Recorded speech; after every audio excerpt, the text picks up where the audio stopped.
Hey guys, it's me Shane. I'm here to give you another episode review and recap of Yashahime Princess Half Demon. This is episode 17, Trap of the Two Perils. Before I get everything kicked up, I just want to ask you please subscribe to the channel and please comment down in the comment section.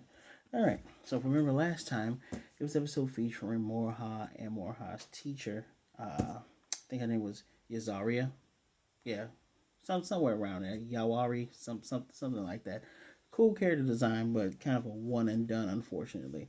Used by Tone to try to get her to hurt Moroha and take her red rainbow pearl.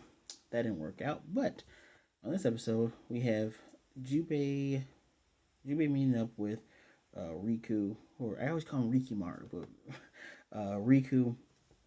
Rikumaru, who he's given back that green rainbow pearl. Apparently, Green Rainbow Pearl has already given Jubei enough bounties and enough money, so he says thank you, gives it back to him, which annoys me because that means if you have enough money, that means you're just keeping Moroha there to be, I don't know, a jerk, or maybe some type of twisted sense of trying to take care of her. I don't know, but Riku says, you know, he kind of goes about his business and makes his way towards a cave. In the cave is Konton drawing some type of diagram, obviously based on Chinese Taoism. When they say mainland, I'm pretty sure these guys are from China. Probably they do a lot of, not to sound weird, Chinese related theme things, especially this guy with his Taoism like magic and his straight sword. Anyway, he tells Ryu don't step in the circle. It's a eight gateway or eight folded trap. He's trying to find a way to trap the princesses, and Riku basically flat out says, they've beaten you pretty much every time, and you haven't even lifted a finger. And he says, well, I got to control this thing. Why don't you do this? Why don't you go ahead and be part of this trap? And he's saying, well, that'd be too much for me to handle. Why don't you work with Totetsu? You guys are literally the only two Perils left. Just work with them. And he relents and says, sure, but I gotta find a way to get those girls into my trap.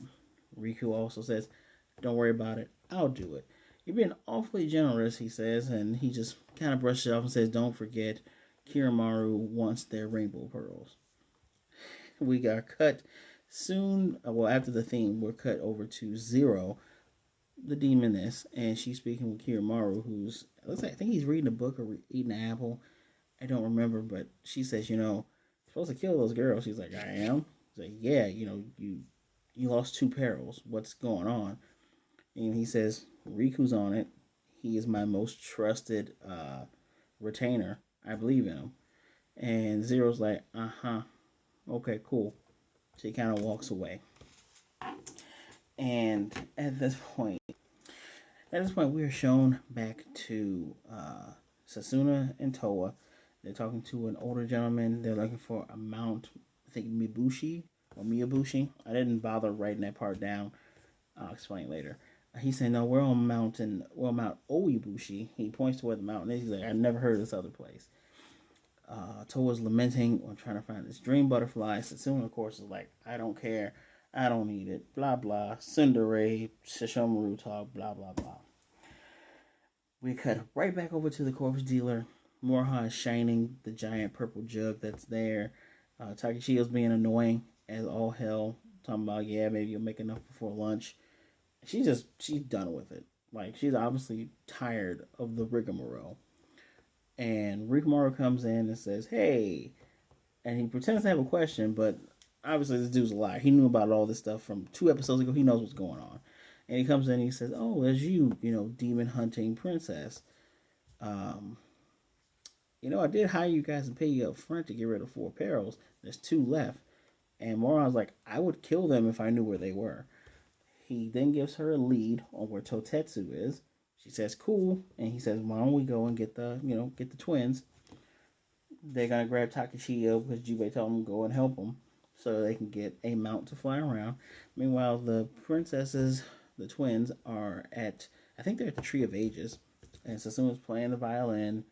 And Toa is just kind of lamenting on or reflecting on the fact that Tree of Ages wants them to get rid of Kiromaru or Shishomaru, but they've slowly been taking out Kiromaru's underlings anyway, so maybe it hasn't appeared before them and is actually watching over them because they're still doing what it wants anyway. Uh, but, she's softly petting Kirara. Kirara was with them earlier. I didn't mention that. And we have Moroha and Riku riding both on top of Takachio. They say, hey, we got a lead. We should go. We got to defeat these four perils, blah, blah, blah, blah. And Toa flat out says, I'd rather forget this dream butterfly first, and then we can do that. Rikumaru just happens to say, hey, my pirate contacts told me about this, but they also told me that Kiyomaru might know something about this dream butterfly. She's like, where is he? He's like, I still don't know where that is. They turn to say, all right, Sasuna, you want to go? Sasuna's still playing, and she finishes up playing her song and says, all right, cool, let's just go. So they're flying over. They're led to this temple where monks are running away, and inside we get this weird. It's like even though we're the viewers, it's like an obvious trap. Totetsu is like, "Oh, I'm gonna eat you," and the monk is on the inside. The monk is crying. He's like, "Man, you don't even look good to eat. How long do I need to put up with this crap?" The twins meet him from the front. They say, Toa says, put him down. We have a funny moment with Totetsu, like, why should I put him down? And Sasuna, she flat says, I cut everything in front of me. It's just unfortunate that he's here. Okay. Meanwhile, Moroha is sneaking up behind Totetsu. Totetsu's able to read Toa's facial language, her facial expression, because she goes, just flat out, yeah, all right. And right when Moroha's gonna slash him, he turns around, puts the monk in front of him. She, of course, has to avert her slash and gets kicked in the stomach for all of her troubles. So, at this point, they are now chased outside. And for some weird reason, remember, this is the guy that eats the monks. We first met him with Moroku, but he sucks in wind and then blows it out. He sucked in a lot of wind just to blow this monk onto them. I digress. He's making a run for it, blows out that black cloud that he floats on, and flies away. They, of course, give chase. Anybody can tell you this smells like a trap. Anyway, they give chase. They are then led into this valley where there are tags. We can see the tags. I guess they cannot. It is a clear field because once they go through, they have disappeared. Moroha thinks she's still chasing after Totetsu while the twins are in a field where there's a giant tree in the distance. And Moroha, she thinks she kills, she used her Crimson Dragon Wave on what appeared to be Totetsu, but was just an illusion. And I'm just going to tell most of her parts that are going back and forth. She's steadily trying to climb out of the ravine because they were led into a ravine. And while she's trying to make her way, when she gets to the top, the ravine just grows even higher and just gets even bigger. And there are demons that jump over the side, and she, it's not time for her to fight. This is actually very reminiscent of like a situation that Inuyasha would be in. So like, that's kind of likable, kind of how you can kind of see those parallels. Meanwhile, the twins are trying to make headway walking towards this tree. And along the way, Sasuna uses her knife to cut the grass, but then she tells Toa, hey, you need to cut me because it doesn't look like they're making any headway. And she's still looking at the grass. And Toa's like, what do you mean I'm not going to cut you? She's like, all right, cool. Takes out her own little knife, stabs herself in the leg. And Toa's like, what are you doing that for? Yeah, I figured that if I could, give my body a shock, we snap out of, if this was an illusion, snap out of it. But it seems like that's not what this is. Or it's a little bit deeper than that. And then she literally berates Toa, says, you're really soft. You cannot be soft in this era. You realize that your facial expressions gave away Moroha's position when she was sneaking in there, right? Just be a little bit harder. So all through the while, Toa's like, you know what? You stay here. I'm going to walk this way. I'm just going to judge how far you are, let you be my marker. And she starts to move. Well, we can see behind the scene, Konton sitting on a chair with this Chinese kind of diagram symbol. He's Just like in picture back here, he's doing all this mystical purple stuff, and and he's naming out the gates. It's like the gate of never-ending sleepiness or internalness and dreams, and they're going through different gates of this 8-gate trap. I wrote them down. They're not that important to remember. It's just nice that when going in depth with details, they don't just say, "Oh, gate this one, gate that one." That's it. And we see on his side, the diagram shift and everything. And Toa's like, "Okay, there's not even a tree around now because I could see her in the tree." So she calms herself and sniffs for Sasuna's blood. Smells her blood, starts making a beeline for it. And she had went behind Sasuna. Now she's in front of her coming from a tree. She's like, Did I move or something? I didn't move, so what's going on? And she's sorry, Toa, excuse me, Toa says flat out, I believe it's we're trapped in some type of circle of some sort because she keeps getting cut off because the fog will grab her. Because this area that they're in is foggy as all heck. And she appear on another side and she's saying, we got to break the circle somehow to get out of here because obviously we're being shifted around until, we can never get out. Which I'll get into that in a moment. And Sasuna flat out says, okay, well, we need to just smell the rift in the energy. And Toa's like, what do you mean? Well, apparently our clan can smell the clashing of demon energies, and we can just know where they are. Nice little shout out to the Wind Scar, something that Inuyasha had to learn. So they both kind of take their time. They try to sniff out the energies. They can smell Konton's energy. They both do a corresponding slash, where it looks like they're slashing at each other. They see his silhouette. On his side, the trap is going haywire.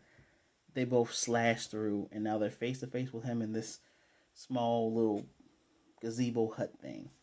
Which, again, he says that most annoying line, how distasteful. How dare you, how distasteful. And that's where episode ends. Pretty sure with all these details I wrote down, there's probably something I missed. I'm just going to be honest with you.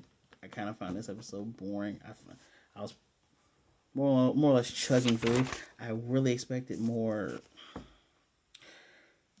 I expected more action in this. If not action, and you're going to do something like this. Like, Inuyasha did have moments where, like, they were trapped, but we would get a lot of interesting dialogue in between, and we get a lot of insight into the thought process of the characters as they try to get out of this, which I appreciate Sasuna setting Toa straight, like, hey, you got to start, like, smartening up. It's been 17 episodes, sis. Get it together. Poor Moroha. We all know her biggest fear is to be alone, especially with and Takachiyo's annoying self. She calls him Rikumaru. She's like, well, you're a dumb quarter demon. You know what, son? I don't care if you are Hachin's son. I don't care if you are some kind of prince. I do not like you. You are so annoying as a character. This is a poor man's Shippo. Shippo might have been annoying to Inuyasha, but Shippo just wasn't all around. That's just how I feel. He's next episode is going to involve Totetsu going to get Kiyomaru. Kiyomaru appears, and then Shishomaru appears. So I'm going to flat out just know for sure that it's not going to be what we think it is. It's not going to be Shishomaru saving his girls. He's going to be like, I'm taking care of this. Don't you worry about it. Maybe after this, the girls will finally get... Well, maybe after this, Toa will finally get serious. Sasuna does more training to control her inner, her demon blood. And Moroha, you're great. You had a growth episode just before this. Learn some more skills. Learn about who your family is, especially your mom and dad, and you'll be fine. I guess I'll give this episode 3.5. It's not terrible. It's just, it's just boring. At least I like the beginning and ending theme songs now, but expected way more, especially with this Perils stuff. I really want to know where the heck are we going. Is this a poor man's Naraku? And Riku just one thing that did happen that I didn't mention is while they were on their way, Toa did mention, hey, why do you know so much about Kirimaru? And he just says he has something I want. Moroha thinks it's a rainbow pearl. He says it's something more important than that, and he'll leave it as a secret, and it'll be a surprise later. I recall the dude was a retainer. Kirimaru probably killed his mom. That's usually this type of thing. If he didn't kill his mom, he captured his mom or some crap like that. Or maybe Riku actually just wants to be free, or maybe he wants the throne. Who knows? I'm hoping next episode is better since the Shomaru showing up. Please let this show get better. So, yeah, guys, that's enough out of me. 3.5. If you give me a moment to just check some of my notes. Yeah, looks like we hit everything. So thank you once again for joining me. Please comment what you thought of the episode down below if you've seen it. How do you feel about the series so far? Since I started it, I'm gonna finish it. That's just how it is. I usually don't. Unless the show was completely terrible, then I wouldn't watch it. But I just want to see where this goes. So as always, please remember to comment, subscribe, like the video, hit the notification bell, get notified more videos like this. We do this every Saturday. Share the video so others can see how we're doing on this great reviews that I give to you. As always, guys, please remember to wash your hands, wear your mask, be good, be blessed, be good to yourself as well as others. Black Lives Matter, and as always, I will see you next time.